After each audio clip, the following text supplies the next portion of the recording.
Dans cette vidéo, nous nous intéresserons aux 4 éléments clés, à ce qu'ils apportent à votre café en termes de goût et à ce qui les rend indispensables à la préparation d'un café de spécialité de 3e génération. Il existe de nombreuses façons de faire du café et l'utilisation d'une machine à expresso en est une. La première machine à expresso a été inventée en 1884 avant d'être améliorée dans les années 1900.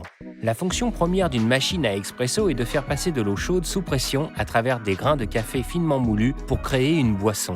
La technique de préparation de l'expresso a évolué au fil du temps pour privilégier la rapidité du procédé au détriment de la qualité.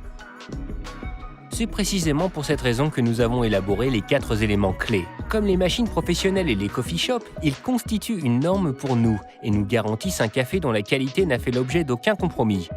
Nous cherchons à aider les amateurs de café à reproduire ce procédé chez eux pour qu'ils puissent profiter du goût et des saveurs du café de spécialité de 3e génération sans quitter le confort de leur domicile.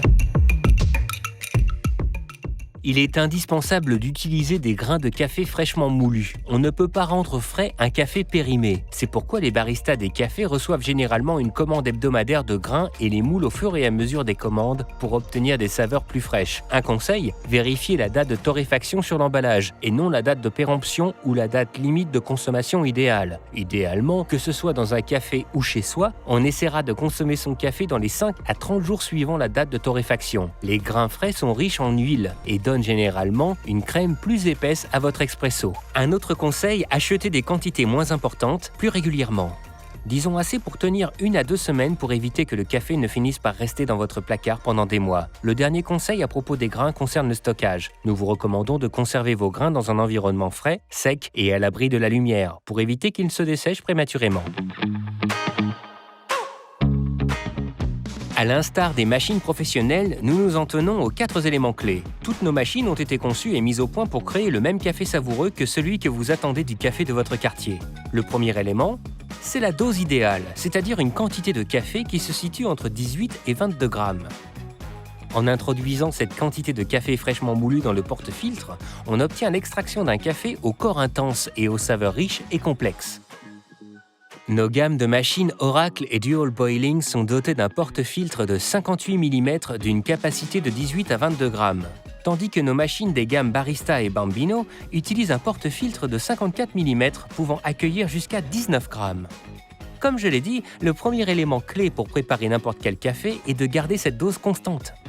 Une fois votre café fraîchement moulu et déposé dans le porte-filtre comme ceci, répartissez uniformément le café moulu et tassez-le en exerçant une pression constante, comme ceci. Obtenir une dose idéale et constante est la première étape vers la réalisation d'un café généreux et aux saveurs riches et complexes.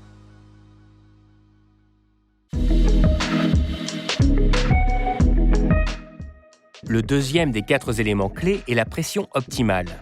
Cette étape consiste en une pré-infusion à basse pression suivie d'une extraction à 9 bars pour un corps irrésistible. Chaque extraction commence par une pré-infusion à basse pression de 3 bars, similaire à celle des machines professionnelles. Cela permettra d'humidifier et de dilater uniformément le café moulu pendant les 7 premières secondes. Et pour cause, l'eau rencontre partout la même résistance et ne peut donc pas se frayer un chemin direct à travers ou autour de la mouture, ce qui provoquerait une sous-extraction dans le porte-filtre. À l'issue de ces 7 secondes, la pré-infusion est terminée et la machine augmente alors la pression pour atteindre 9 bars dans le cas d'une mouture et d'un dosage correct et d'un tassage uniforme. Notre machine utilise une pompe italienne de 15 bars pour produire la pression optimale de 9 bars nécessaire à l'extraction d'un expresso opulent, crémeux et caramélisé.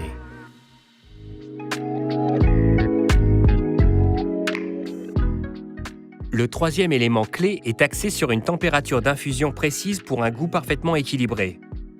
Pour une infusion précise et constante, la température de l'eau à laquelle vous extrayez la dose doit être constante, à 93 degrés Celsius.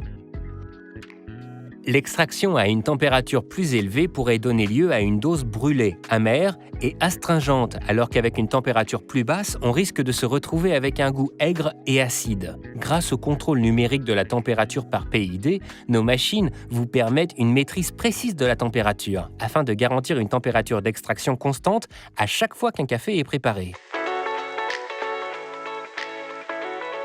Cela nous amène au dernier élément clé, à savoir une pression et une température de vapeur suffisante pour générer une véritable micro-mousse de lait. nos machines dotées d'un chauffe-eau ajustent cette température à 130 degrés Celsius pour offrir à la fois une pression de vapeur puissante et une température précise qui nous permet d'introduire la bonne quantité d'air pour étirer et texturer suffisamment le lait. Donc, il ne s'agit pas seulement de faire des bulles. La machine crée le bon type de bulle, la micromousse, en laissant suffisamment de temps pour travailler avec les protéines du lait. L'objectif est d'arriver à une texture soyeuse et veloutée. Pour en savoir plus, jetez un œil à notre tutoriel sur la micromousse de lait. Pour préparer un café savoureux à la maison, il faut suivre les mêmes principes que les professionnels. Une dose idéale, une pression optimale, une température précise et une vapeur puissante, les 4 clés du café de spécialité de 3e génération chez vous.